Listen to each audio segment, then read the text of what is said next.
Every time they take him, she rises. Every time Boniface Mwangi is arrested, a familiar rhythm begins, not of incense or song, but of resolve, of movement, of memory, of resistance. The wife folds a worn scarf over her shoulders, not for fashion, but for remembrance. It's the same scarf she wore in 2017 at Muthaiga police station, when Boniface was arrested protesting police brutality. The same one she held tightly outside Central Police Station in 2021, when he was accused of defacing a politician's billboard. Now, in July 2025, she wears it again as she heads to Pangani Police Station. Yeah, we thank you Kenyans for standing in solidarity with Boniface Mwangi.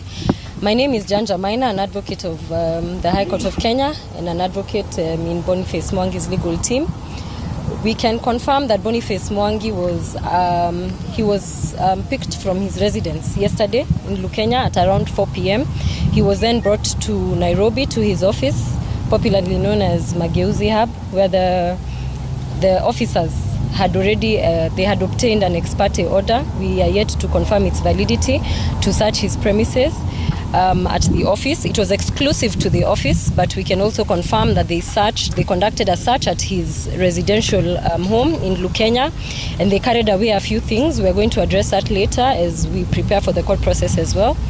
We can also confirm that he was brought here yesterday after the search. We do not know why he was detained, and yet there is no warrant of arrest that accompanied the order. But we can confirm we have seen him. We saw him last night. I'm here together with his wife Njeri and the other legal team.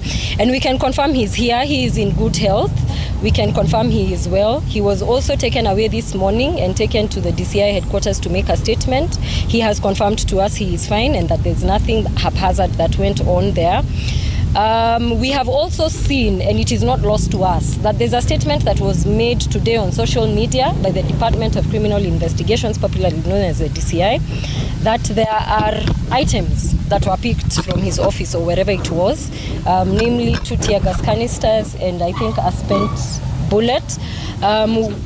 We can confirm and we can state with no uncertainty that those are things that Boniface did not have in his possession. Those were not things that were in possession of his office, and those are not things that were brought to our attention. So we do not know why they are saying now that they're coming out with terrorism charges, but we will deal with this head on. I mean, that is why we are here, and that is why we will continue to do whatever it is that we are needed to do. But legally we can say he is here, he is detained here, he is here on a holding charge. So it is not Pangani police station that has arrested him. He is here and he is being held on behalf of the DCI. The scarf is her silent armor. Her phone buzzes nonstop lawyers, journalists, friends, strangers. The nation is watching, some in solidarity, others in silence. But Njeri doesn't flinch. She steps out, not just as a wife, but as a witness, a mother, a warrior. She has learned the language of injustice, the glances exchanged between officers, the delays masquerading as procedure, the cold metal of closed gates. Kenya's corridors of justice aren't paved for women like her, but she walks them anyway, early, determined, always ready. At home in Athi River, the children stir. Boniface was taken at 4 p.m. yesterday, no warrant, no explanation. Just a swarm of plainclothes officers and the chilling words, terrorism and unlawful possession of ammunition linked to the deadly June 25th protests. The kids ask, will Daddy be home for dinner? Njeri smiles. She packs their lunchboxes with extra fruit. It's her quiet vow life must continue, even in the chaos. Even through heartbreak. But behind that smile is a woman who's become fluent in survival, legal lingo, media briefings, emotional endurance. She remembers May 2025, when Boniface was arrested and deported from Tanzania for attending a treason trial for opposition leader Tundu Lissu. He came back scarred, shaken. She stood by him, filing petitions, rallying the world, demanding truth. Today, she's first to arrive at Pangani. She often is. She waits She always must. She's usually the only one allowed to speak with Boniface through the bars. But she doesn't just wait, she acts. Posts real-time updates, not for fame, but for transparency. Mobilizes legal teams. Pushes. Through propaganda. Refuses to let the silence win. Then she goes home, prepares dinner. Checks homework. Washes school uniforms. Her activism isn't a separate chapter.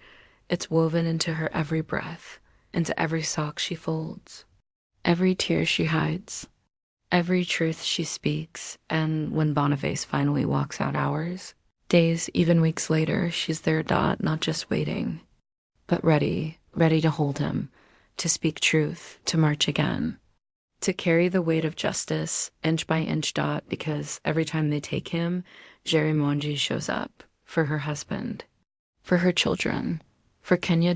This is not just her story. It's ours. Share this. Let the world know. Let history record it. When justice was under siege in Kenya, there were those who didn't sit back and watch. We stood. We spoke. We love this country enough to fight for it.